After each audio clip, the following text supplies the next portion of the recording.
Hello guys, welcome back to my channel Zoologist AK, and I'm Aarti Kaushik again here with another video.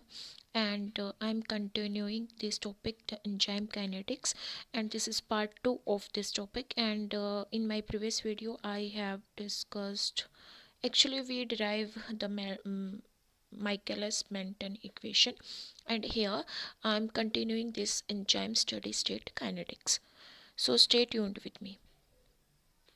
तो जब मैं बात कर रही हूँ एंजाइम स्टडी स्टेट काइनेटिक्स की, तो स्टडी स्टेट काइनेटिक्स वो होती है, वो रिएक्शन जिसमें हमारे जितने भी वेरिएबल्स होंगे, जैसे यहाँ पे पीएच होगा, टेम्परेचर होगा, वो सब वेरिएबल्स क्या होंगे, कांस्टेंट होंगे। ठीक है, मतलब यहाँ पे स्टार्टिंग में जो सबस्ट्रेट होगा उसकी कंसंट्रेशन भी कांस्टेंट होगी, एंजाइम की कंसंट्रेशन भी कांस्टेंट होगी। बट यहाँ पे क्या होगा, जो हमारी प्रोसेस है जिसको चेंज होना है, मतलब एंजाइम, मतलब यहाँ पे सबस्ट्रेट से जो प्रोडक्ट बनना है बस वो चेंज होगा, otherwise everything is constant here. That's why we call it as enzyme steady state kinetics. Second में यहाँ पे बात कर रही हूँ मोनोमेरिक एंजाइम की। मोनोमेरिक एंजाइम वो होते हैं जिसमें सिंगल पॉलीपेप्टाइड चेन से जो बने होते हैं, ठीक है, या फिर सिंगल सब यूनिट जिनकी होती है, क्योंकि जिनकी मल्टीपल सब यूनिट होती है वो हमारे एलोस्टेरिक एंजाइम में आ जाते हैं और फिर वहाँ पे मल्टीपल सबस्ट्रेट जाके बाइंड होते हैं और वो बाइंडिंग कोऑपरेटिव होती है, जैसे हीमोग्लोबिन के केस में होती है। ठीक है, तो वो अलग से हम डिस्कस करेंगे कि उसमें कैसा कर्व बनता है, क्या उसकी प्रॉपर्टी होती है। तो यहाँ पे हम बात करें मोनोमेरिक एंजाइम की। अब एंजाइम है, स्टार्टिंग में मिक्स किया सबस्ट्रेट के साथ, तो प्री स्टडी स्टेट आएगी, एंजाइम सबस्ट्रेट कॉम्प्लेक्स बनेगा। तो यहाँ पे देख सकते हैं कि यहाँ पे हमने ग्राफ ड्रॉ किया, यहाँ पे कंसंट्रेशन है हमारी, और यहाँ पे विद टाइम क्या चेंजेस आ रहे हैं कंसंट्रेशन में, सबस्ट्रेट की कंसंट्रेशन में।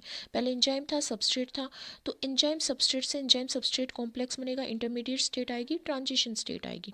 ठीक है, इंडक्शन टाइम वो टाइम जब इंडक्शन टाइम वो टाइम है जो इंड्यूस करता है हमारी रिएक्शन को, मतलब एंजाइम सबस्ट्रेट कॉम्प्लेक्स फॉर्म होने से पहले का जो टाइम है। ठीक है, तो यहाँ पे हमारी रिएक्शन जो रेट है वो क्या होगा, किस पे डिपेंड करेगा, रिएक्शन रेट, और जो सॉरी कंसंट्रेशन जो होगी इंटरमीडिएट की, वो टाइम के साथ स्लोली चेंज हो रही है, इसलिए ये क्या है, study pre study state kinetics में हमारा ग्राफ क्या आ रहा है, ऐसा आ रहा है।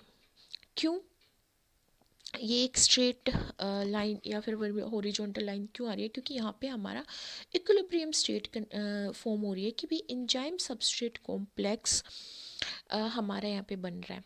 फिर अगर हम यहाँ पे देखें इनिशियल वेलोसिटी का, अगर हम निकालते हैं इनिशियल वेलोसिटी, क्या स्टार्टिंग में जो इनिशियल रेट होता है रिएक्शन का, वो ये हाइपरबोलिक पाथ देता है हमें, हाइपरबोलिक कर्व देता है सबस्ट्रेट कंसंट्रेशन के साथ। ये सबस्ट्रेट की कंसंट्रेशन है with time.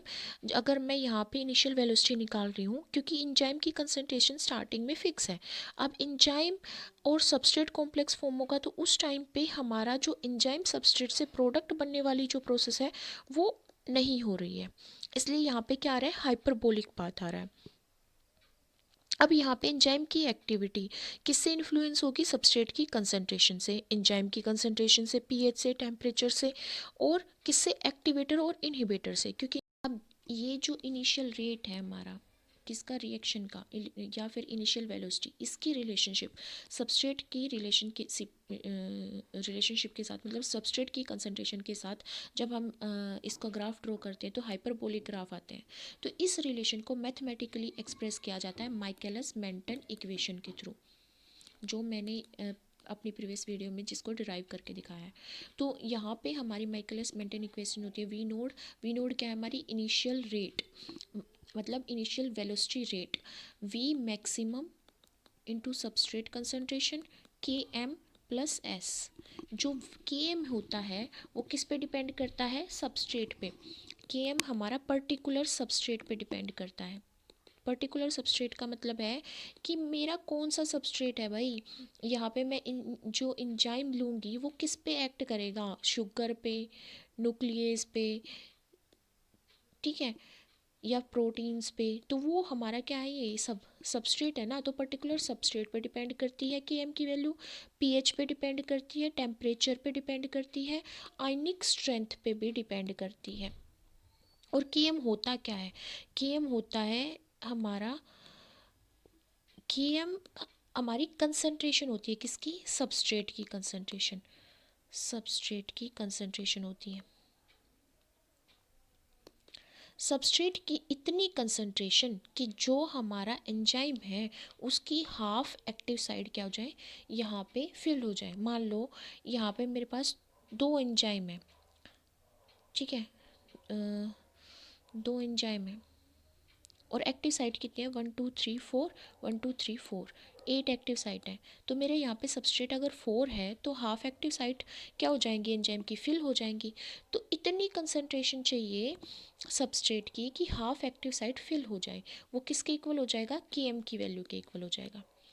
Km is related to the rate constant of the individual step in the catalytic scheme, ठीक है।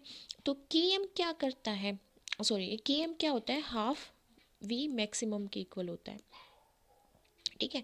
हाफ वी मैक्सिमम मतलब मैक्सिमम जब हमारी वेलोसिटी पहुंच जाएगी वो तब पहुंचती है जब जितने भी एंजाइम सबस्ट्रेट के साथ फुल्ली क्या हो, बाइंड हो जाए। जब वो फुल्ली बाइंड हो गए तो और बाइंड होने की कैपेसिटी नहीं होती, डायरेक्टली क्या बनता है, प्रोडक्ट बनता है, ठीक है। अब माइकलिस मेंटेन इक्वेशन होगी। अब यहाँ पे दो पॉइंट्स और आते हैं कि भाई अगर मान लो सबस्ट्रेट है उसकी कंसंट्रेशन है लो कंसंट्रेशन है। अब लो कंसंट्रेशन होगी तो एंजाइम की जो एक्टिव साइट होंगी, एंजाइम की एक्टिव साइट क्या होंगी यहाँ पे, एम्प्टी। तो एंजाइम अगर फुल्ली ऑक्यूपाइड नहीं है सबस्ट्रेट मॉलिक्यूल के साथ तो रिएक्शन फर्दर फॉरवर्ड डायरेक्शन में मूव करेगी, नहीं करेगी। तो यहाँ पे क्या होगा, इस रिएक्शन को फर्स्ट ऑर्डर रिएक्शन बोलेंगे।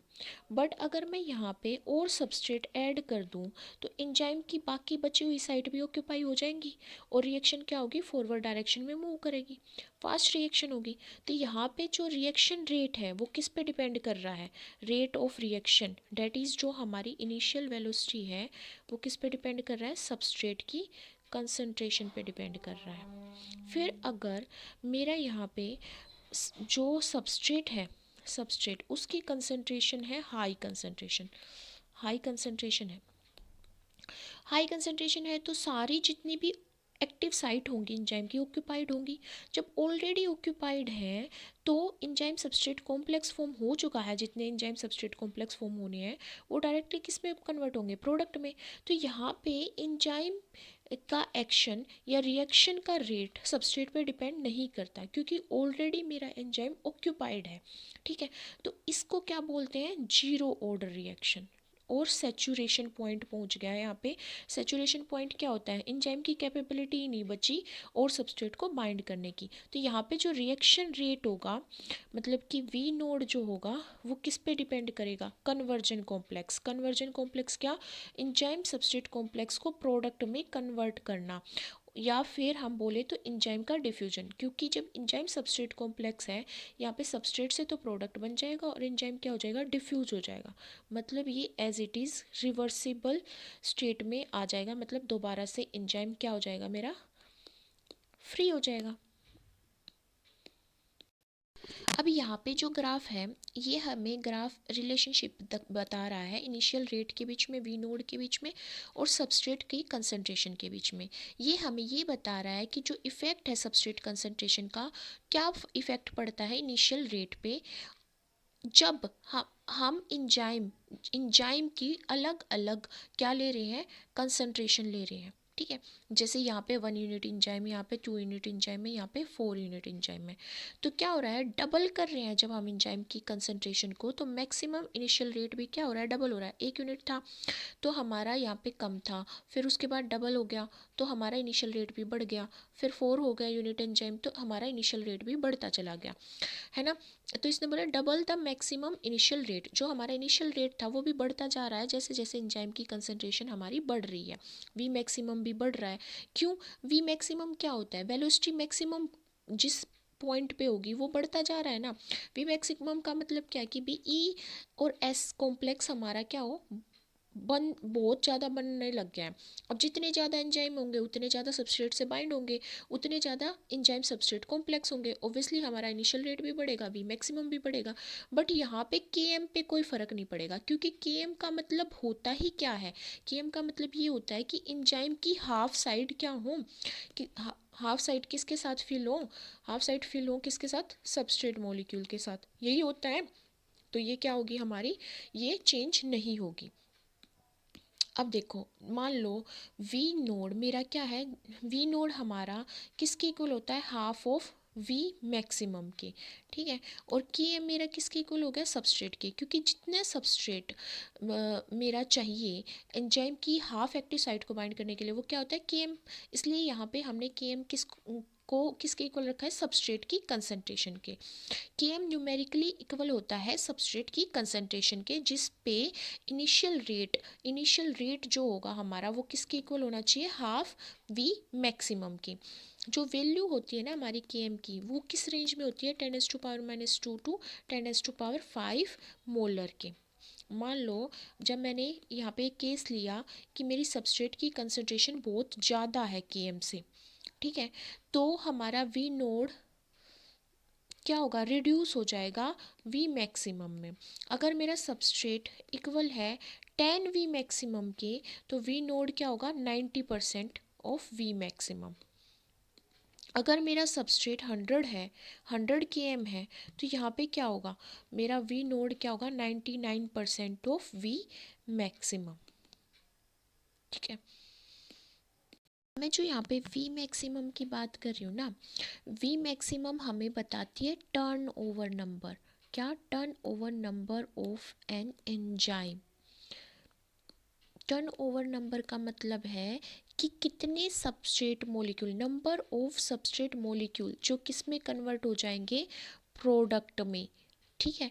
कितने नंबर ऑफ सबस्ट्रेट मोलिक्यूल हमारे प्रोडक्ट में कन्वर्ट होंगे, ये होता है हमारा टर्न ओवर नंबर, जो हमें किससे पता चलता है, वी मैक्सिमम से, ठीक है। एक यूनिट टाइम में कितने कन्वर्ट होंगे, और ये तब होगा जब हमारा एंजाइम फुल्ली सेचूरेटेड होगा, किसके साथ, सबस्ट्रेट के साथ। फुल्ली सेचूरेटेड होने का मतलब ये है कि एंजाइम की सारी एक्टिव साइड यहाँ पे ऑक्यूपाइड होंगी, किसके साथ, सबस्ट्रेट के साथ। तो हमारा जो वी मैक्सिमम होता है ना, वो किसके इक्वल होता है, के2 के, के कैटालाइसिस। यहाँ पे वी मैक्सिमम तभी होगा जब कंसंट्रेशन एक्टिव साइट की, जो एंजाइम की टोटल एंजाइम जो है उसकी सारी एक्टिव साइट यहाँ पे क्या होंगी, ऑक्यूपाइड होंगी। इसलिए V maximum equal to K two into E total. तो के2 जो मेरा है वो क्या आ गया, के2 या फिर के कैटालिसिस किसके इक्वल आ गया, we maximum bye E total. और जो हमारा वी मैक्सिमम होता है उसकी रेंज 1 टू 10⁻⁴ पर सेकेंड की रेंज में आती है। अब यहाँ पे देखो कि हमारा जब एंजाइम है सबस्ट्रेट से बाइंड होगा तो एंजाइम सबस्ट्रेट कॉम्प्लेक्स फॉर्म होगा। अब ये नॉन कोवेलेंट बॉन्ड फॉर्म हो रहा है क्योंकि ये रिवर्सिबल रिएक्शन है, दोबारा से एंजाइम सबस्ट्रेट एक दूसरे से टूट के एंजाइम अलग रह जाएगा, सबस्ट्रेट अलग रह जाएगा, या फिर प्रोडक्ट में कन्वर्ट होंगे। तो ये नॉन कोवेलेंट बॉन्ड फॉर्म हो रहे हैं, रिवर्सिबल रिएक्शन है, और ये डिसोशिएट होगी, इसलिए ये डिसोशिएशन कांस्टेंट के साथ क्या करेक्टराइज की जाती है, जो कि के एस होता है। के एस यहाँ पे डिसोशिएशन कांस्टेंट है। तो जब हम इसको कैसे डिफाइन करते हैं, एंजाइम सबस्ट्रेट से एंजाइम सबस्ट्रेट के साथ बाइंड करके जब enzyme substrate reaction complex form करेगा तो फॉरवर्ड रिएक्शन को K+1 से डिनोट करेंगे, और रिवर्सिबल जो रिएक्शन होगी उसको K-1 से करेंगे, ये ऐसे होगा। और फिर जब एंजाइम सबस्ट्रेट से प्रोडक्ट बनेगा तो K+2 से, ठीक है। जब हम इनिशियल वेलोसिटी की बात करते हैं, K+2 को हम नेग्लेक्ट करते हैं, यहाँ पे इग्नोर करते हैं, क्योंकि हमारा वी नोड के टाइम पे एंजाइम सबस्ट्रेट कॉम्प्लेक्स से प्रोडक्ट की कोई भी फॉर्मेशन नहीं होती, ठीक है। अब जब इक्विलिब्रियम स्टेट पे होगा, इक्विलिब्रियम स्टेट कब होगी, जब इतना ही तो हमारा एंजाइम हो, इतना ही सबस्ट्रेट और उतना ही एंजाइम सबस्ट्रेट कॉम्प्लेक्स बन रहा हो, वो इक्विलिब्रियम स्टेट है। तो मैं इसको इक्वल लिख सकती हूँ, K+1 एंजाइम इंटू सबस्ट्रेट किसके इक्वल है, K-1 एंजाइम सबस्ट्रेट कॉम्प्लेक्स, ठीक है। अब इसको रीअरेंज करेंगे तो क्या आ जाएगा, इस ES divided by ES equal to K-1, और ये यहाँ पे आके K+1 हो जाएगा। ये हमारा किसके इक्वल होता है, K1/Ka के, और ये हमारा किसके इक्वल है, Ks के। Ks क्या है, डिसोशिएशन कॉम्प्लेक्स, क्योंकि हमें पता है जब रिवर्सिबल रिएक्शन होगी तो एंजाइम सबस्ट्रेट कॉम्प्लेक्स टूट के किस में आ जाएगा, एंजाइम में और सबस्ट्रेट में अलग अलग हो जाएगा। और Ka क्या डिफाइन कर रही है, एसोसिएशन, एफिनिटी कांस्टेंट। तो डिसोशिएशन किसके रिवर्सिबल होगा भाई, डिसोशिएशन एसोसिएशन के, इसलिए यहाँ पे इन दोनों के बीच में क्या आ रही है, रिवर्स इनवर्स रिलेशनशिप आ रहा है यहाँ पे, तो इनवर्सली प्रोपोर्शनल है एक दूसरे के, डिसोसिएशन और एसोसिएशन। तो यहाँ पे बोला है अगर मेरा डिसोसिएशन कांस्टेंट बहुत ज़्यादा है तो इक्विलिब्रियम किस में फेवर में है, अनबाउंड स्टेट में। ऑब्वियस सी बात है, ज़्यादा है तो ये डिसोशिएट हो जाएंगे, एंजाइम अलग हो जाएगा, सबस्ट्रेट अलग हो जाएगा, तो नॉन बाइंडिंग होगी। और एक बात, अगर मेरी हाई के एम की वैल्यू होती है, के एम की वैल्यू अगर मेरी हाई होती है तो वीक बाइंडिंग होती है, वीक बाइंडिंग। ठीक है, क्यों होती है वीक बाइंडिंग? हाई केम कब होगा, जब हमारा सबस्ट्रेट ज़्यादा होगा। ठीक है, ज़्यादा होगा तो एक बाइंड हो रहा है, दूसरा बाइंड हो रहा है, वीक बाइंडिंग होगी, मतलब सबस्ट्रेट के बीच में कंपटीशन क्रिएट हो रहा है। ठीक है, कंपटीशन, कंपिटिटिव इफेक्ट आ रहा है, इसलिए वीक बाइंडिंग हो रही है। पर जब लो के एम की वैल्यू होगी, मतलब सबस्ट्रेट कम है, कम सबस्ट्रेट है, कम कंपटीशन है, जितनी ऑक्यूपाइड, जितनी एक्टिव साइट होंगी एंजाइम में वो सारी क्या कर ली जाएंगी, ऑक्यूपाइड कर ली जाएंगी। सिमिलरली अगर मेरा के एस डिसोशिएशन कांस्टेंट कम है तो ऑब्वियस सी बात है डिसोशिएट नहीं होगा, बाउंड स्टेट में रहेगा, एंजाइम सबस्ट्रेट कॉम्प्लेक्स मेरा क्या होगा, यहाँ पे बाइंडिंग स्टेट में रहेगा। अब और जो मेरा के एस है, के एस क्या था, डिसोशिएशन कॉम्प्लेक्स, वो किसके इन्वर्सली प्रोपोर्शनल होगा, affinity of enzyme for it substrate. Obvious सी बात है एफिनिटी होगी तो एंजाइम सबस्ट्रेट कॉम्प्लेक्स ज़्यादा फॉर्म होगा, तो डिसोशिएशन कम होगा, इन्वर्स रिलेशन आ गया दोनों के बीच में। अब देखो, अब मेरा क्या था, एंजाइम सबस्ट्रेट से जब प्रोडक्ट बनाता है तो K+2 आता है, तो ये फर्स्ट ऑर्डर रेट रिएक्शन है। फर्स्ट ऑर्डर रेट रिएक्शन क्या, जब हमारी रिएक्शन सब, जो मेरा रेट ऑफ रिएक्शन होता है वो सबस्ट्रेट पे डिपेंड करता है, तो उसको मैं बोलती हूँ फर्स्ट ऑर्डर रिएक्शन। ठीक है, तो मेरा जो K+2 है वो स्मॉलर है, किससे, कम है ना, किससे, K+1 से एंड K-1 से। तो यहाँ से हम Km की वैल्यू निकाल सकते हैं, क्योंकि Km क्या है, मेरी सबस्ट्रेट की कंसंट्रेशन है, वो किसके इक्वल आएगी, K+2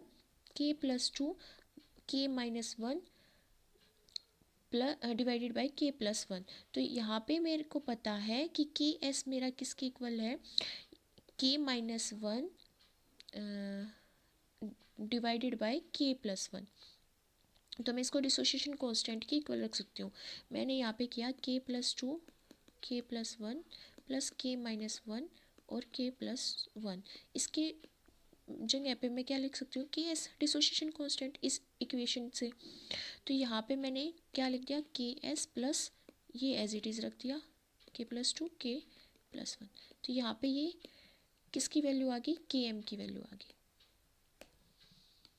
माइकलिस मेंटन कांस्टेंट की वैल्यू आ गई। एक होती है मेरी Lineweaver Burk equation, Lineweaver Burk equation, ये रेसिप्रोकल होती है माइकलिस मेंटन इक्वेशन की। अब माइकलिस मेंटन इक्वेशन क्या होती है मेरी, V naught is equal to V maximum into S, और यहाँ पे के एम प्लस एस होता है, यही होता है। अब इसका रिवर्स करना है तो 1/v0 equal to K M by V maximum into 1/s हो जाएगा प्लस वी मैक्सिमम, ये आ जाएगी। और जब मैं इसको ग्राफ बनाऊंगी इनिशियल वेलोसिटी का, 1/इनिशियल वेलोसिटी 1/सबस्ट्रेट, सबस्ट्रेट को मैं एक्स एक्सिस पे रख रही हूँ और वेलोसिटी को मैं वाई एक्सिस पे रख रही हूँ, तो ये एक स्ट्रेट लाइन, लीनियर और स्ट्रेट लाइन ग्राफ आएगा। ठीक है, यहाँ पे एक और पॉइंट बताना है, वो ये है कि जो हमारे एलोस्टेरिक एंजाइम होते हैं, allosteric enzymes, they do not follow Michaelis-Menten equation, they do not obey।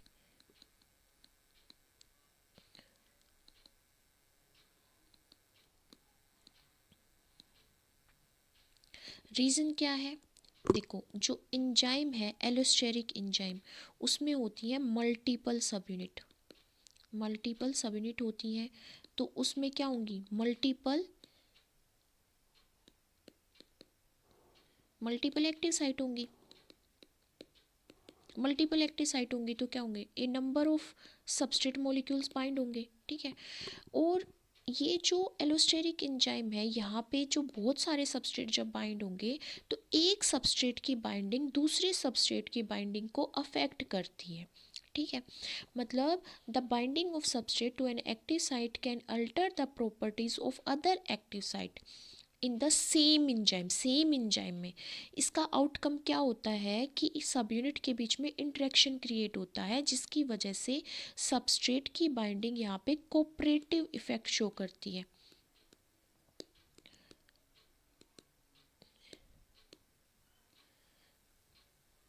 That is, binding of substrate to one active site facilitate the binding of substrate to other active site। जैसे haemoglobin का example अगर हम लें, तो जब हम allosteric enzyme के case में वी नोड को अगर मैं वाई एक्सिस के अलोंग लूँ, वी नोड क्या था मेरा, इनिशियल वेलोसिटी रेट, उसको मैं सबस्ट्रेट के साथ जब भी ग्राफ ड्रॉ करूँगी तो सिग्मोइड ग्राफ आएगा, सिग्मोइड ग्राफ आता है।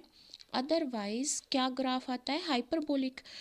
अगर मैं यहाँ पे मोनोमेरिक एंजाइम ले रही हूँ तो उसमें मेरा कौन सा ग्राफ आता है, हाइपरबोलिक। पर जब मैं एलोस्टेरिक एंजाइम ले रही हूँ तो सिग्मोइड ग्राफ आता है। और जब मैं Lineweaver Burk equation draw करूँगी तो मेरा स्ट्रेट लाइन ग्राफ आएगा। You have to memorize it.